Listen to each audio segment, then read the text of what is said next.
Starting off episode 3, another Mr. Handy is shown in the background of the flashback in the Hollywood set. And I said, I need an actual interaction. He's floating around talking to somebody, and I'm like, I need it. And I still want to know what the yellow stuff is that the ghoul is taking, assuming it's to stop him from going feral, which we do find that out. And then the shot of him and the dog walking down the road reminded me of the Fallout 4 promo, because the Fallout 4, like a lot of the cover art and stuff, is a character in a Vault uniform and then a German Shepherd walking down a road. So the shot with Walton Goggins and the dog walking down the road, it was a direct hallmark of Fallout 4, which I enjoyed. I like that little nod, even though it wasn't intentional. I like that this episode, kicked off though with like more backstory, because like I'm so like from the get go, I want to know all about Walton Goggins' character, and they're just kind of sprinkling it throughout, like they're just trying to draw it out as much as they can, which is fine.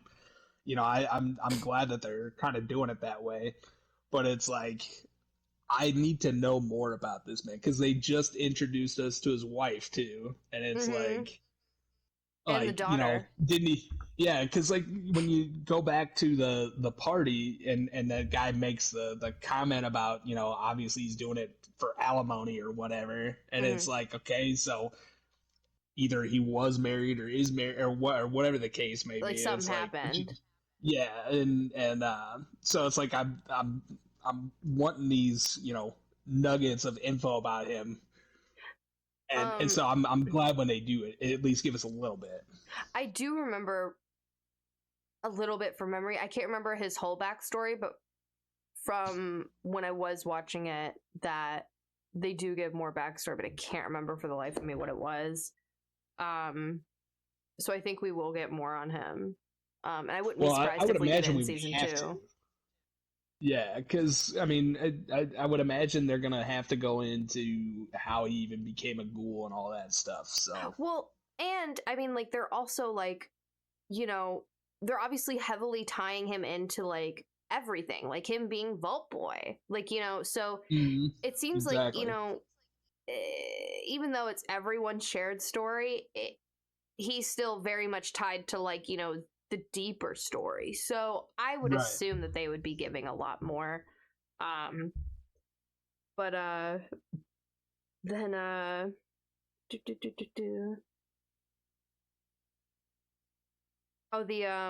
when we transition to Lucy, another song from the games is Maybe, by the same people who also sing the I Don't Want to Set the World on Fire, the Ink Spots. Yeah, the Ink Spots, yep. Yeah, another Fallout music Easter egg, followed by another food Easter egg, quite literally, because it's the box of deviled eggs. You can eat those in the game. Which, fucking weird, you just have a box of deviled eggs. Like... We talk about how wild it is, though, that Lucy's just walking the wasteland with a head in her hand. Like, it's not wrapped up, it's not in a bag or anything like that. It's literally just in her hand. She's walking with it, like not a care in the world. It's actually not even like the weirdest thing that would happen in Fallout. And you're absolutely right there, but I'm just like you couldn't find anything to put his head in. You're just like, no, we're just gonna walk away. Yeah, it kind of feels normal. I mean, right. Like, it's fine. Like, it's good. Like, what do you mean? It's weird.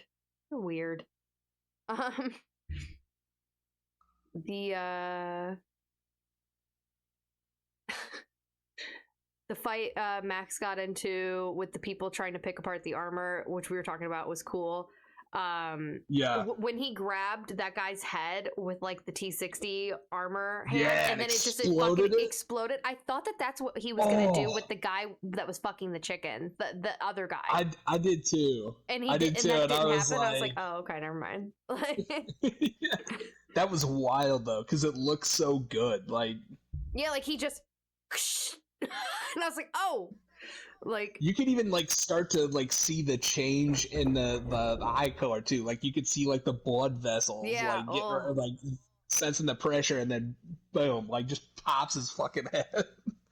Like, god damn. Yeah, no, it fucking looked sick. Again, like shout out to like, you know, like the CGI, the cosmetic department and everything. But And him telling them to, like, you know, basically get away from the machine, but with his lisp after he just gave up teeth to get more caps. It's like, Oh man, my first God. and foremost, this economy is just insane. Like, we're, And we're using caps as currency, and then you have to give up teeth to get more caps. Like, what is happening? oh yeah, in the wasteland, in any game, you can sell anything and you'll get money. And money in Fallout is caps in every single game. Just bottle caps. And it was so funny when that chick, like, he was like 6 if you do it extra fast. She's like just zip, here you go. Done. And it's just like, yeah, just and he just immediately like looks done. at her and she's just like thanks. Give me the money. So you gotta be fucking kidding me. Yeah. You Yeah. literally couldn't do that for 4? Yeah. Yeah. Like, hey, you know, times are hard. I sold some weird ass messed up shit, you know, for some caps. Gotta get the caps. But I put moving back to Lucy, the Sunset Sarsaparilla logo on the truck. It's also like another cola, like Nuka-Cola. And then Lucy going to the underwater town, it reminded me of a couple places that you can come across in the game. Not quite like Libertalia, but we're not talking about Uncharted. Yeah. But I was fully expecting like some Mirelurks to come out of that water. But you know, something scarier came out of that water. That Gulpa, though. Yeah, Yeah, that Gulpa was scary as fuck. It's something that's gonna haunt me forever. Like the but fingers? again, though, excellent creature design.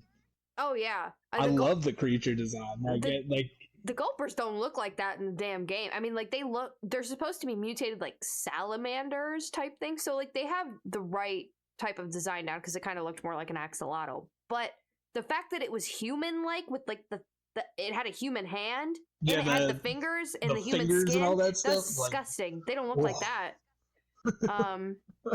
He's just a little misunderstood. Yeah, right. He's looking for a friend. Yeah, I mean, that thing was fucked up. The finger tongue was a big nope for me, right? Like the whole thing was a big nope for me. Disgusting. Yeah. Like they were like, all right, make a gulper. And they're like, you got it. And they're like, actually, make it fucking disgusting. And they're like, okay. like that's what I feel like they were told. But back to the vault, I said that I would watch a show solely based on vault life because I love seeing the props and the set, and I can't help but like be in awe of it. Cause like the fucking sets of the vault and just like how delusional the vaults are, because like you see just what Lucy's vault is like. You have no idea what the other vaults are like. And game players know that every single vault is fucking different in its own little fucked up way. And like there's always like some big secret about each vault that like something and I kind of said on. Something similar just because like to this point like the vault is like the least covered storyline to this point. Mm-hmm. And I even mentioned, you know, it was good to get back to the vault because like just the vault life in general is super interesting to me, and like I just want to know more. Like I think that's my thing with like this entire show. Like every time something pops up, you want more lore. My interest is piqued with everything, and I just want more. Yeah, I'm totally the same way. My lore whore. Yeah, same. I know you are too, Punk. I know you're a lore whore. Just in general.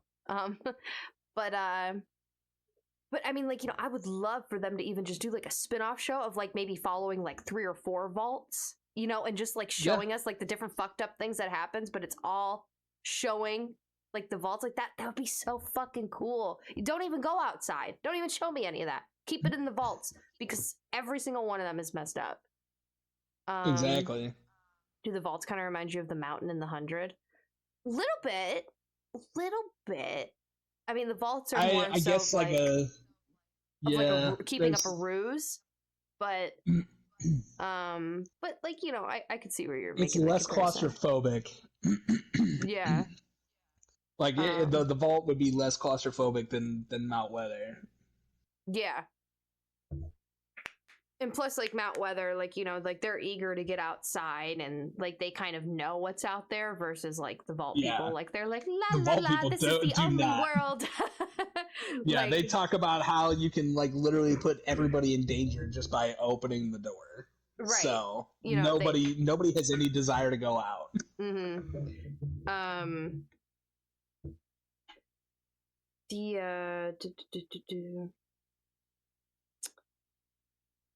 Oh, and then my notes go back to Lucy. Lucy's rad spiking when she gets into the water, again, so relatable, because I found that out the hard way early in the game, because I was like, oh, can I swim? Or, oh, I'm thirsty. And then you're like, oh.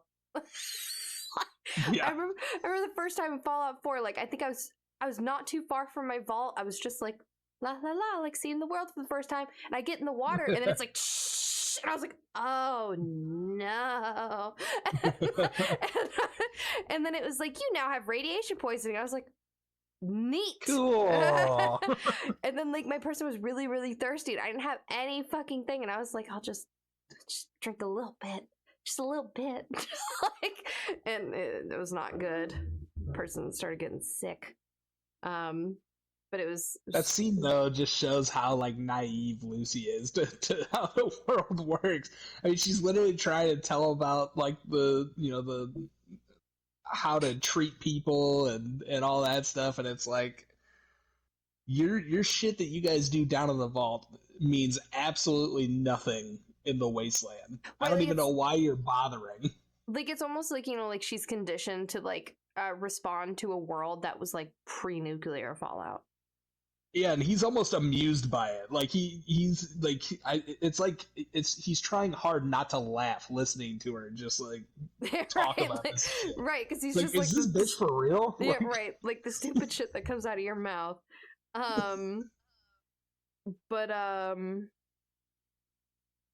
yeah, I just kept talking about the gulper, just saying like the horrifying gulper that is mixed with the human, and like what's with all the fucking fingers. And I said, I don't know what the fuck that thing is, but it's gonna haunt my nightmares. That's all I said on that note. So when you see it up close and you just see the fingers moving. Yeah, it's nasty. And of course the ghoul is unhinged enough to like try and lure it in. Like, right, and using her as bait to lure it in because he knows that, like, he needs that head or whatever. And she's like, torture is wrong. And he's like, I ain't torturing you, sweetheart. And he's like, I'm using you as bait. Like, it's like, I agree. We're actually in agreement here. Torture doesn't even work. That's why you're the bait. Yeah. And then switching to the fight later with the Gulper, with Max and his new squire, Thaddeus. Thaddeus, that's his name. I couldn't think of his name. I loved like right at the end of the fight when Maximus is like, "Ad Victoriam," because that's like what the Brotherhood says. Like that's what they like. That's like their motto, "Ad Victoriam." Like it's just what they say. So I just thought it was funny because like I feel like he's really trying to be a member of the Brotherhood. Yeah, no, I think he really does want to be a member of the Brotherhood. Like he desperately wants to prove himself to the Brotherhood. That's why he was willing to let Knight Titus die in order to basically take over. I think he just has like that desperate want to like be accepted, be adored, be looked up to, and he had be that nothing person before they found him. Yeah, that's not like I truly feel like he believes he owes everything to the Brotherhood. Yeah, he just may be going about it the wrong way. But I think him and Thaddeus actually make for a pretty good duo. Like they're kind of funny together, even though like Thaddeus has no idea that it's Maximus. My God, when he was like, get me an apple up there, and he was like, I don't think this is an apple tree. Yeah, I don't see it. This also may not be, even if it is, it's also looking pretty dead. It's like, but I will find you an apple cider. Like, it's just stupid ass shit. And their interactions, they were good. They were. And you know, it's interesting to kind of add like the layer of depth to Maximus's character, because like, you know, you can see that like, you know, he desperately wants like not only to be like accepted, but like he wants friends. So like, you know, Right. but he doesn't feel like, you know, he's not gonna be accepted by Thaddeus if he tells him who he is. So That's why you it know. was kind of a nice moment with Thaddeus talking about Maximus, you know, like, you know, saying He's like, say how something good, say it something was bad. it was nothing personal, but it was Mhm. like basically I used to be the one getting the shit kicked out of me, so it was nice to basically have somebody else to put that onto, and it's a shame that he didn't get the opportunity to push it onto somebody else. Like I didn't Right. hate the guy. He was actually a decent guy. We just, you know, he was it. He was the target. Right. Like it was just like that's how it goes on like the food chain of what happens. And that's why Maximus in that moment was like, he kind of understood. He was like, okay, you know, I get it. You're still an asshole, but I get it. Like Yeah. you know, if given the opportunity, I probably would have ended up doing the same thing because I was tired of being the one, you know, being the punching bag, getting my ass kicked. Right. The and then my last bit here is I liked the idea of Cooper being the Vault Boy mold at Vault Tech when they go back to the flashback. The poster Yes. guy for everything. I mean, like, you know, he's now the guy, and I thought it was a really nice touch that they kind of made it come full circle, and now it kind of, you know, it just makes sense like why he's. It might make a little bit more sense, like maybe because of why he's so closed off. Yeah. Because like maybe and that he was feels kind of my last responsible. note too. Yeah, like and to what you were saying earlier, I want to see more on his backstory. I want to see like how more he is connected and what he happened. hates Vault Tech, and he's very and everything associated with Vault Tech. So it's like there's obviously clear and he doesn't want to ties be their there poster beyond. boy. So Exactly. yeah, And the obviously the clear ties are there with him being like the logo and all that stuff, but there's very clearly more to the story that I'm very intrigued to know. Mm-hmm. And you know, just to add a little bit more of like, you know, in the flashback with his wife, you know, I'm interested as to why his wife, like, you know, was kind of like talking to the sales reps like almost like he wasn't there, like he's too stupid to understand, like he's an idiot and he's like an actor, the face of it, but he doesn't know any better and he's smarter than he looks. So Oh, for sure. I'm wondering, like, what is the wife hiding? Why is she hiding it? Why is she using her husband as like the fucking, like, you know, almost like a scapegoat of whatever the fuck they're fucking doing? Like, what is happening here? You know what I mean? Like that was concerning to me with the wife. No, I agree because I mean, obviously that all occurred before the nuclear blast. So it's like, and there was very, very obvious like tension when they brought up the alimony thing at the birthday party. So I mean, clearly, you know, something happened between something them. happened between him and his wife, and it's like, I need to know. I need to get there. Yeah, I can't wait to see what the hell happened. Like, you know, basically, like, why does the wife seem like she's like throwing him under the bus? So interested on that, but that is all I have for episode 3. You have anything else? Yeah. Nope. And all then right. 4, you know, I have notes, but it's I think my least amount of notes, so I have some. Should be able to wrap this up. Yeah. Moving on to episode 4. Okay. All right. Opening episode 4. We finally got to see a closer look at the rad roaches. Finally, seeing how fucking huge those fuckers are. Massive. Do you imagine one of those things just like flying at you? Like, nope, be able to just don't want to. Nope, no thanks. Don't put that in my brain. Thaddeus's scream from the previous episode, that'd be me for sure. Exactly. That same pitch too. Yep. But 100%.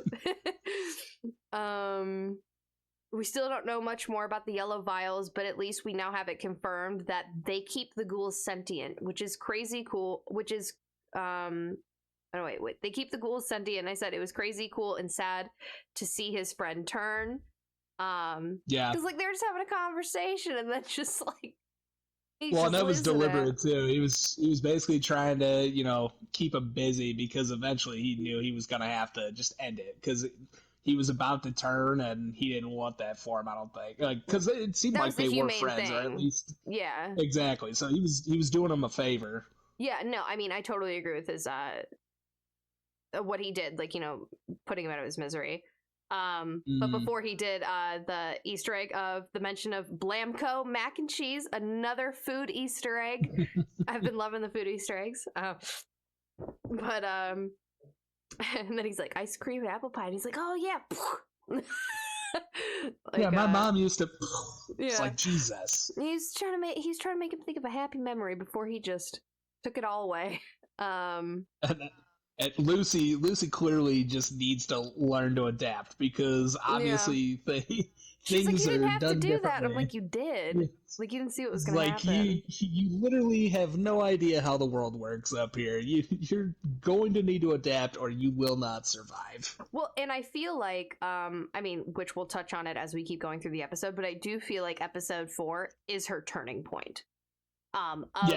Maybe starting to realize, like she's starting to realize, okay, I need to wisen up here. And love to see it. Love to see character growth in anybody. I did want to ask here because I wasn't sure if this was a part of the game or not, but he literally mentioned ass jerky like while he was carving up Roger or whatever, and I was like, please tell me ass jerky is not in the game. Like, I don't think it is, but I don't know. Does anybody know? Is ass jerky a thing? It may be in the other Fallout games, maybe the ones I didn't play. It might be. I wouldn't be surprised. Like, hey, come on, don't knock ass jerky till you try it. You don't know. It could be good stuff. It's like dangling from her bag though, like as they're like walking, and I'm like, oh god, why? You don't remember it? Not that I know of. Maybe it's a show made thing. I don't know. Yeah, it could be. Could be in the older games too. I don't know. I did like the mention, like how he said, like before, like that he killed his friend. That like he said that he's made a lot of money over the years to buy vials, which really shows a really strong survival instinct for a man who has lost everything. And you have to wonder why does he have such a strong want to survive? You would think that he would just want to die or turn feral. Why is he so determined to get these vials to stay alive? He probably hates Vault-Tec that much. He wants to live long enough to see if he can take those fuckers down. Yeah, I mean that's just that's the only thing I could think.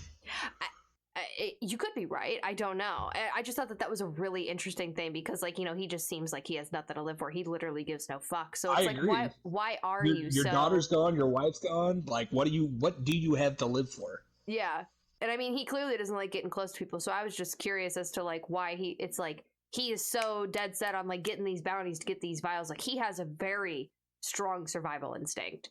So that's why I was like, but he does have some humanity left because obviously he stabbed CX404 in what episode 2 or whatever that was, but he went out of his way to help to give her revive the stem. Her and bring her with him. But then obviously after the ordeal with Lucy, he was basically like, she's not my problem.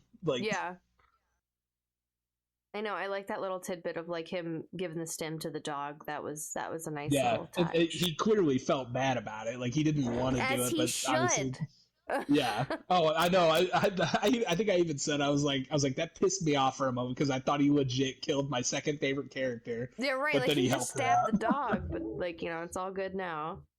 And then I moved to I was stunned when Lucy bit off his finger. I mean, And then he gave it right back to her, like, you know, Dude, an eye for an eye. But when cut she her bit finger off off. his, I know he just I expected it from her, but I was not expecting it. I expected it from him, but I was not expecting it from her. That like she just That was so quickly. her instinct.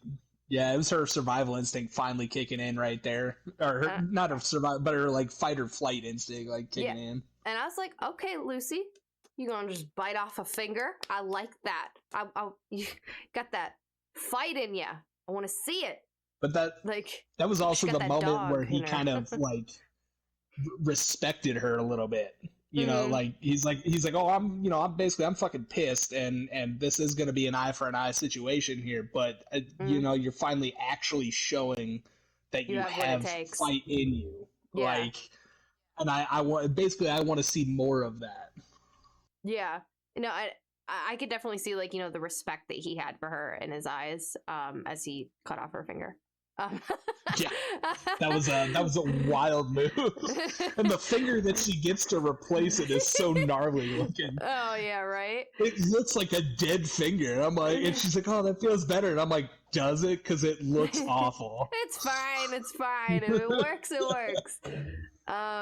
But then they reach other destination. Super duper mart. A fucking Easter egg. There's plenty of super duper marts scattered throughout Fallout, and you never fucking know what you're gonna find up in there. Because all of them are different. And this one was no different. Which I thought, you know, when they did the intercom, I thought I recognized the voice, and sure enough, I did, because you were greeted by a Mr. Handy, and all Mr. Handys have the same voice. It's same all voice. That, yeah, it's all that peppy. Good day, sir. Like almost like a Jarvis.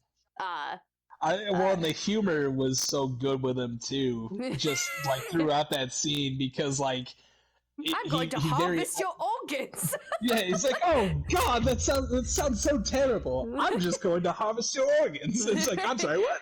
Yeah. No, I mean, like it's on brand. It's on brand. Like, you know, they're terribly realistic, but also overly nice, you know, and it's it's great. I know it's not the same VA from the game, but like I feel like they got the sound pretty close. But yeah, I think it was Matt Berry. I think that was the guy's name. I was looking at the X-ray, like pretty much anytime like a new character came on, I would like look up their name. How on. Yeah, well, it'd be like, you know, on Amazon, like when you pull up like the bar that shows how much time's left, and it's got like that X-ray section where it shows like who's in the scene and stuff. That's like, I would look at that just to see like if I recognized them or anything like that. It's just, and I think that was his name, but I didn't recognize him from anything. So yeah, I know he wasn't the guy in the games, but the voice is pretty close. Obviously, as I've been talking about the Mr. Handys, I've been heavily wanting an interaction as I keep noticing them in each fucking episode. So episode 4, I was super fucking happy that we fucking got one. You know, and you know, he doesn't know any better. You know, he was programmed to do whatever somebody told him to. He's just trying to he's a nice guy, all right? He's a nice guy.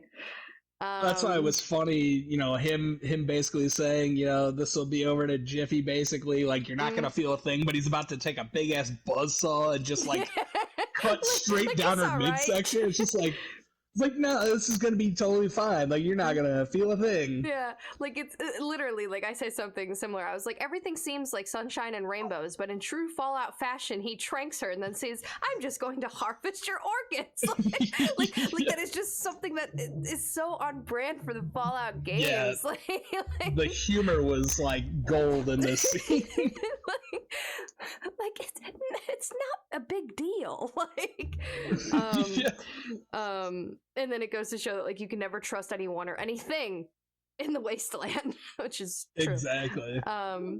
Like, and it's so funny too because Lucy is like so trusting, and she's like, "You've been like the nicest person," or you give me my finger, like, you asked me if I'm okay, and then he was just like, "Yeah, like it's all good. Like I can't believe how you've been treated," and he's like, "But I'm gonna harvest your organs." So yeah, I thought I was being sold into sex slavery. Oh my god, that sounds horrible. I'm just going to harvest your organs. like literally, It's like, oh, okay. like top tier humor. Like, oh my god, sex slavery. Like, no, that's crazy.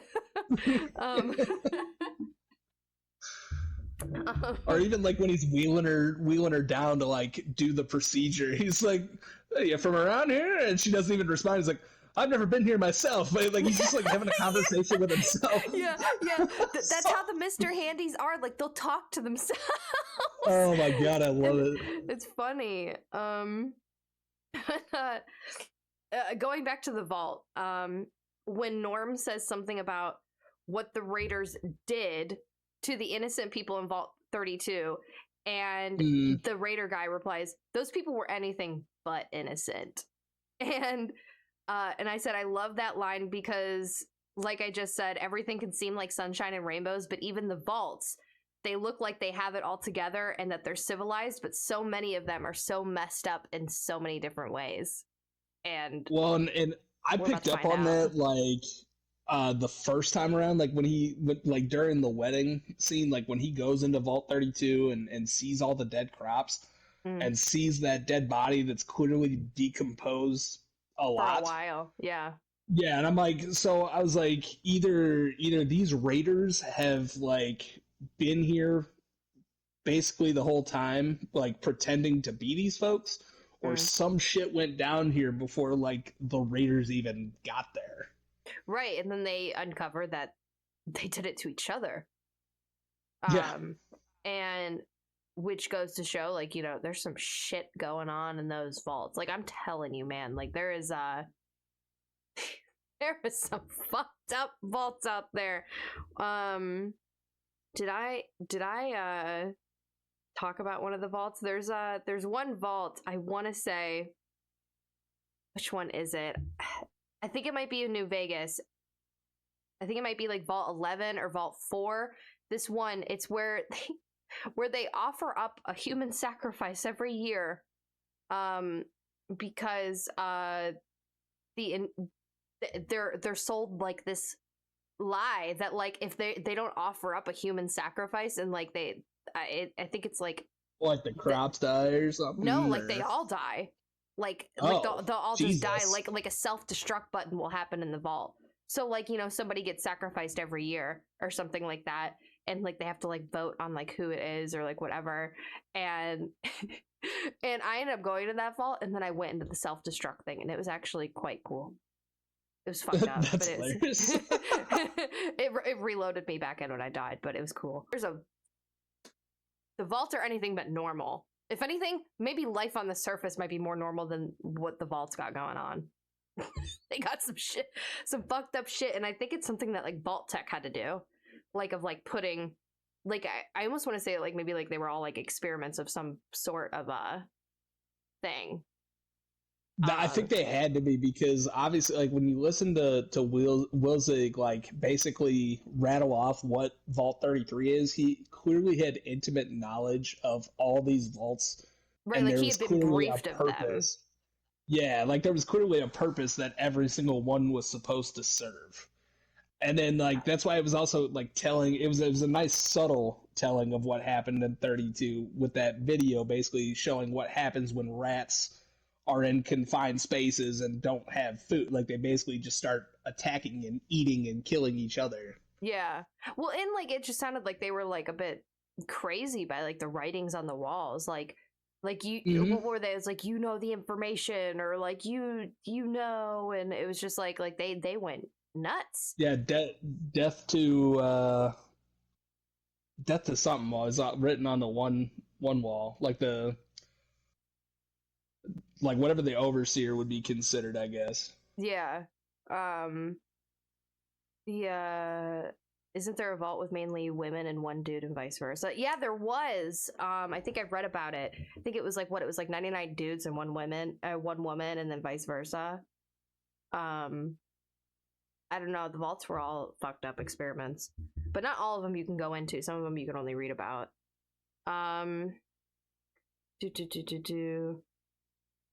But okay, and then after he talks to the raider guy like at the jail, yeah, and then which leads Norm to go to look at the communication records on the computer. And now I know I've said this a lot, but man, the set pieces are truly identical, because the access denied because he doesn't have the clearance is a common problem in the game, because either you don't have a high enough hacking skill or a science skill to enter that computer. So then sometimes you can find an alternate way of finding like a key. Usually it's like the overseer's key card or somebody else's that you need. And it's usually behind a locked door where you would need another skill, which is like a lock picking skill or something. Of course. But I just thought it was really cool because like he's just like trying to get on there and it's like clearance denied. And I was like, if I had $1 for trying to get in on every fucking thing, because there's a lot of vaults. Sometimes you can't open some doors if you don't have the clearance. So then you got to go find an alternate way if your skills aren't set up. And my skills, I never had high hacking because I didn't care for it. But I always had high lock picking, because I was like, I want to get into all the places and things, but I hated hacking. So I didn't want to do it. I liked how we could finally see the Pip-Boy flashlight as well. That scene though, like in 32, like when they're basically piecing together what happened over there and figuring it all out. That's another one that just really raised so many questions with me, because obviously that whoever opened the door did so from outside, and they even said you needed a Pip-Boy to do it. And then finding out that it was their mother's. That was, yeah, and it's like, so was the father involved the whole time? Like, I mean, right, like was he complicit? Yeah, Moldaver knew who her mother was. I mean, she even made that you look like your mother or whatever comment, and it's like I'm so curious to know in what ways like they're all interconnected. Right, like how and like even just like other people, like you said, like the doctor, like he knows who she is, and like other people. So it's like exactly. You said, I want to see the interconnectivity between like everyone. Like there's something's afoot, and I want to know what it is. I have so many questions. I mean, I'm loving everything I've seen so far. I just need some answers. Right, and they better fucking give it to us. But I just said the Pip-Boy flashlight. I'm happy that we got to see it, but it's very misleading because it's not that bright in the games. You wish it could go brighter, and you're just like, I'm fucking blind up in here. Like, but how often do you get a good flashlight in a video game, though? Never. Like very, very rarely do you get like a game where you're like, oh shit, this flashlight actually works. I feel like the Dead Island one was good, but I hated that it was on a timer. Yeah, so you had to like save the battery and all that stuff. It was just like annoying. The Last of Us one was good, I would say. Yeah. That's about it.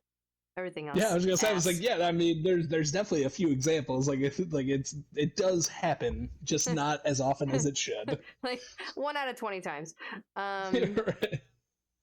Because wasn't the one in one of the Dying Light games just horrible? Like you couldn't... It was like almost like a shader filter that like maybe made the brightness go up like 1 tick, and I'm like, cool. You still can't see about here. Like 2 feet in front of you, and it was like you had you basically needed a zombie to be right on top of you before you could see it.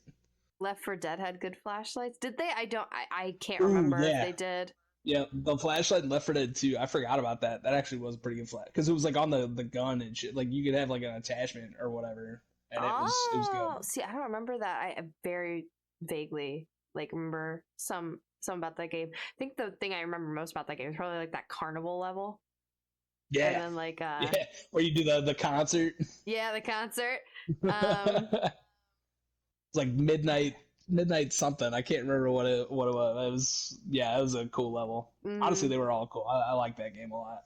I know they should have properly remade it, not given us Back for Blood, but let's not talk about that because I'm just gonna cry. See, Back for Blood was it. Like, that was their opportunity. They literally were trying to do Left 4 Dead, and they managed to fuck it up. I don't know how, but they did. That is like one game that I regret heavily that we all pre-ordered. Yeah, and if I could get the $80 back, the deluxe edition or whatever the hell it was. Like, Jesus Christ, man! If I could get the $80 back, I wish I could, because I felt like I was swindled. Absolutely. I would have been fine if I paid like 10. I mean, the game was an ass, but comparison to what it was supposed to be, no. Hold on, let me get back to Fallout real quick.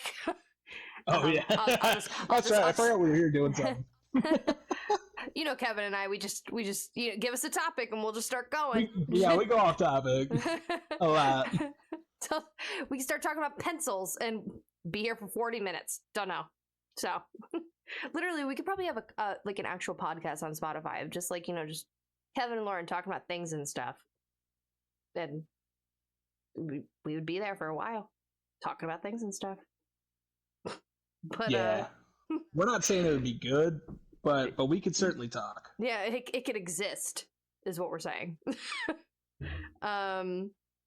Okay, back to my last tidbit of what I said on Fallout to close out episode 4, and then obviously you can add whatever you want to. Going back to Lucy, she's showing to be quite resourceful, unlike the other Vault people, I feel. Yeah, and I like that, like we get an Easter egg of a junk item, a Braxo cleaner. You find that in the game, and you could just pick it up and sell it. It means nothing. That's some scary shit, dude. Yeah.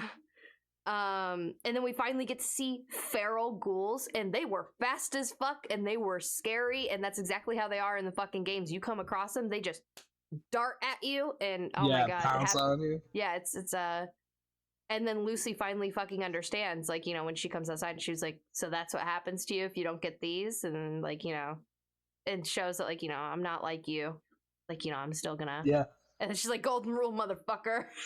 Yeah, literally through everything. Like, everything that she has gone through in these first 4 episodes, and she still hasn't had her resolve broken. Like, that... Nobody... I'm sorry. I don't think any person exists like that. I think at some point, everybody's got a breaking point. Lucy's special. She is special. I love her. And it was also interesting that, like, he goes inside the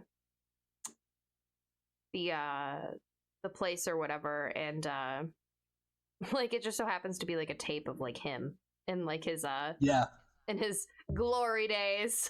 Like, but then they added in the Tommy line. Like, they were really hammering home like the Cold War, like, communism aspect of things, because like, they obviously earlier they did the flashback where he's like, do I really have to kill him? Well, we got new writers, they fired Bob, he's apparently a communist, so yeah, we want you, we're gonna basically be patriots here and shoot this guy in the fucking head. It's good writing on his part, I will say. Like, the Walton Goggins storyline, that one is probably like I feel like the most thought out so far, for sure, in the show. Not to say that like the Maximus or the Lucy line stories are lesser than, or that they're not thought out, but I just feel like the Ghoul story is a bit more robust, and like, it's just, and maybe because he has that interconnectivity with Vault Tech and before the fall and everything. I would agree because of all that, and honestly, like, I wasn't, I like all the storylines, but I wasn't too sucked in by any other storyline until, you started getting more about like the McClanes, basically, and wondering how they're all involved. So now I'm a little more like intrigued by that too. But like, from the start, Walton Goggins' story was like the one where I was just like, I need to know how this all fits together. Yeah. Hearing a feral ghoul growling and not knowing where it's coming from is creepy as fuck. Dude, seriously, especially when you would enter like those like big factory type buildings and you like hear it and you're like, and it's dark as fuck, and you're like, I don't know where it's coming from. I don't know where it's coming from. And then a lot of them will just jump out and grab you, and it scares the life out of you. And then, like, usually when there's one, there's like 5 more, and they're all trying to come at you. Oh my god, it gets crazy. That's awesome. Yeah. But yeah, I actually didn't have any more notes for episode 4. That was it. Nope, I'm out too. I think my last note was basically I'm just super excited to watch these last 4 episodes. I'm intrigued to see where it goes, and I'm ready for season 2, basically. Yeah. We will be doing one more stream like this where we're gonna do episodes 5 through 8. And then we'll be doing the weekly streams of season 2, and you guys can be watching together with us, and we can talk about the things. Same thing that we did with The Last of Us. We're just doing a recap, for fun with this. Yeah, I wanted to start watching this show. She told me season 2 was getting ready to start, so figured why the hell not. Yeah,